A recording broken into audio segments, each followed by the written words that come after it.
including remote, outermost, inland, and border areas.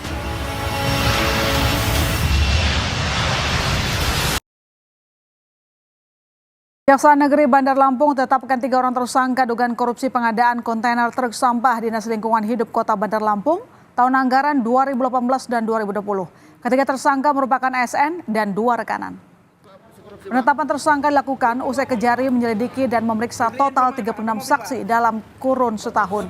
Tersangka adalah PPK DLH Bandar Lampung, Direktur CV Widya Karya Mandiri sebagai penyedia barang, dan 1 tersangka lain yakni pejabat pembuat komitmen pada kegiatan belanja.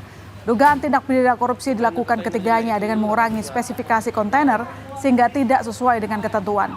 Akibat korupsi, total kerugian negara senilai 400 juta rupiah.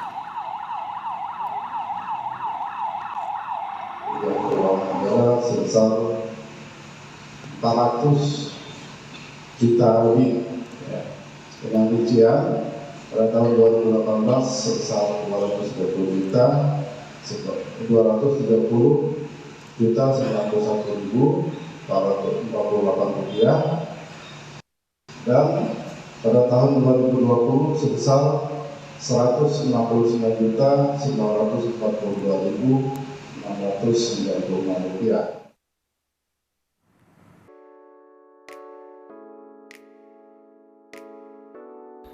Kejaksaan Negeri Bandar Lampung menetapkan 3 orang tersangka berinisial IS, pegawai negeri sipil atau PNS, PPK DLH Bandar Lampung bersama 2 orang rekan lainnya berinisial W dan EW.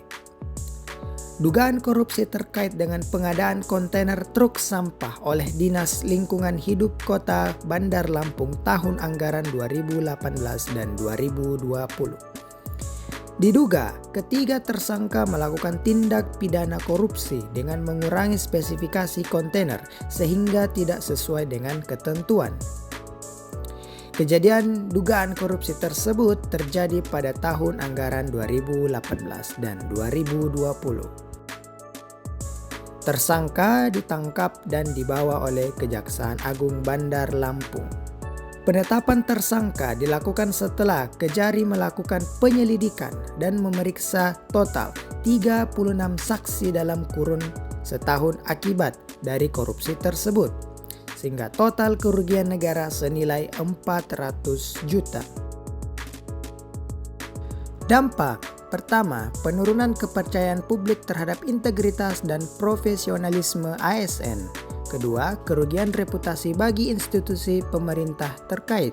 Ketiga, potensi sanksi administratif. Keempat, pengaruh negatif terhadap semangat dan motivasi kerja di lingkungan ASN.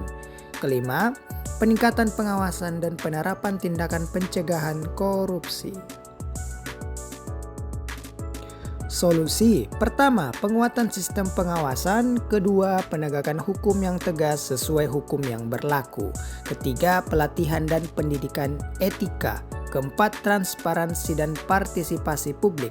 Kelima, penegakan aturan dan sanksi internal.